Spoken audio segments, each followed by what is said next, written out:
Assalamualaikum warahmatullahi wabarakatuh. Perkenalkan, nama saya Taufik Nur Fitrianto dari mahasiswa BINUS Online, jurusan akuntansi.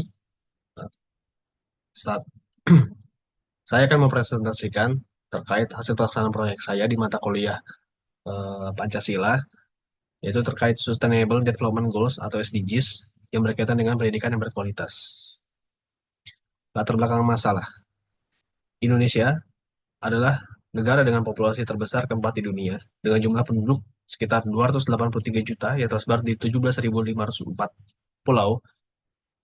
Meskipun memiliki potensi yang besar, Indonesia menghadapi banyak masalah terkait kemiskinan, kelaparan, kesejahteraan, dan kesetaraan gender.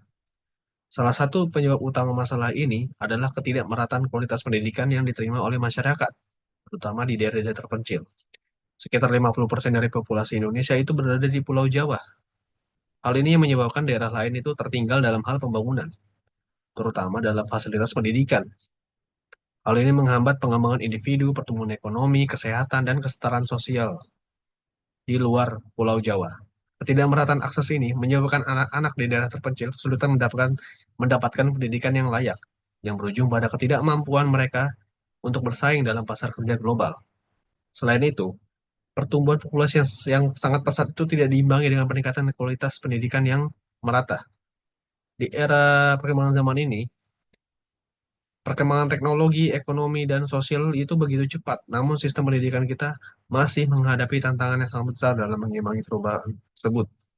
Jika masalah ini tidak segera diatasi, dampaknya akan semakin terasa, dan Indonesia akan kesulitan mewujudkan pembangunan berkelanjutan dan kesejahteraan yang merata. Selanjutnya, rumusan masalah. Berdasarkan latar belakang tersebut, kami merumuskan ada 5 rumusan masalah. Yang pertama, itu bagaimana mengatasi kesenjangan akses pendidikan antara daerah dan pulau. Yang kedua, bagaimana meningkatkan kualitas pendidik. Yang ketiga, bagaimana meningkatkan fasilitas dan infrastruktur pendidikan. Yang keempat, bagaimana mengembangkan kurikulum yang relevan dan sesuai dengan kebutuhan zaman. Yang kelima, bagaimana memastikan pendidikan inklusif untuk semua anak.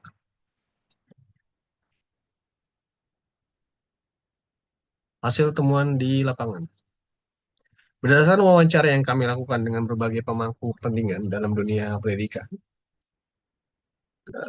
ada beberapa temuan utama. Yang pertama, persepsi pendidikan yang berkualitas. Guru swasta menekankan pada relevansi kurikulum, ketersediaan sumber daya, dan kualitas pengajaran. Sedangkan mahasiswa lebih fokus pada kesempatan belajar yang merata dan relevansi materi dengan dunia kerja. Kemudian temuan yang kedua, kesenjangan dalam sistem pendidikan. Masih terdapat ketimpangan kualitas pendidikan antara sekolah negeri dan swasta. Selain itu, banyak daerah terpencil yang masih kesulitan mendapatkan fasilitas pendidikan yang memadai, sehingga mereka tertinggal dalam aspek pengembangan individu. Kemudian temuan yang ketiga, harapan terhadap pendidikan di Indonesia. Responden berharap adanya peningkatan pelatihan guru agar lebih adaptif terhadap perkembangan teknologi dan kebutuhan dunia kerja. Mereka juga menginginkan kurikulum yang lebih fleksibel dan lebih banyak kebijakan pendidikan yang mendukung pengembangan karakter siswa bukan hanya keterampilan akademik. Kemudian untuk solusinya, berdasarkan temuan-temuan di atas yang saya sebutkan tadi, kami merancang beberapa solusi untuk meningkatkan kualitas pendidikan di Indonesia. Solusi pertama yaitu penguatan pelatihan guru, di mana kami mengusulkan agar program pelatihan guru menjadi lebih inovatif dan berbasis praktik nyata. Selain itu, pelatihan ini harus melibatkan penggunaan teknologi dan metode pembelajaran yang adaptif terhadap perkembangan zaman.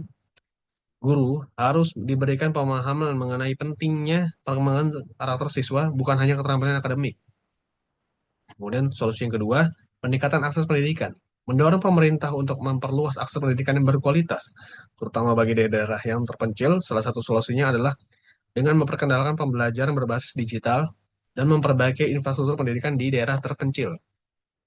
Kemudian untuk solusi yang ketiga, pengembangan kurikulum yang fleksibel.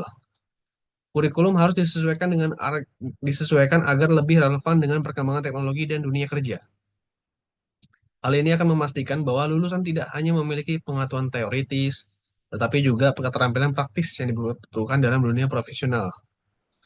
Untuk solusi yang keempat, pemberdayaan teknologi dan pendidikan. Menggunakan teknologi digital sebagai sarana untuk memperluas akses informasi dan meningkatkan kualitas pembelajaran. Dengan pemanfaatan teknologi, siswa dapat mengakses materi pembelajaran dengan mudah, meskipun mereka berada di daerah yang jauh dari pusat-pusat pendidikan. Kemudian untuk refleksi pribadi, selama menjalankan proyek ini, kami mendapatkan banyak wawasan baru mengenai pentingnya pendidikan berkualitas dan pembangunan bangsa. Kami menyadari bahwa pendidikan berkualitas bukan hanya tentang kurikulum yang baik, tetapi juga tentang akses yang merata dan relevansi materi dengan dunia nyata. Kami juga belajar bahwa tantangan utama dalam meningkatkan pendidikan di Indonesia itu adalah mengelola perbedaan yang ada di antara setiap daerah, serta menciptakan solusi yang tidak hanya efektif tetapi juga dapat diterapkan secara praktis di lapangan. Melalui wawancara, kami juga mengasah keterampilan komunikasi dan analisis. Kami harus dapat menyusun pertanyaan yang tepat dan menggali berbagai perspektif untuk menghasilkan solusi yang komprehensif. Menghadapi berbagai sudut pandang menjadi tantangan tersendiri, namun dengan kerjasama tim yang solid, kami berhasil merumuskan solusi-solusi yang diharapkan dapat memberikan kontribusi nyata bagi sistem pendidikan Indonesia. Kami semakin memahami bahwa pendidikan berkualitas adalah hak setiap individu dan merupakan kunci untuk menciptakan generasi yang lebih baik. Oleh karena itu, kami berharap dapat terus berkontribusi dalam upaya meningkatkan sistem pendidikan di Indonesia, baik melalui proyek-proyek seperti ini maupun melalui keterlibatan langsung di lingkungan sekitar. Demikian presentasi dari saya, kurang lebihnya mohon maaf. Wassalamualaikum warahmatullahi wabarakatuh.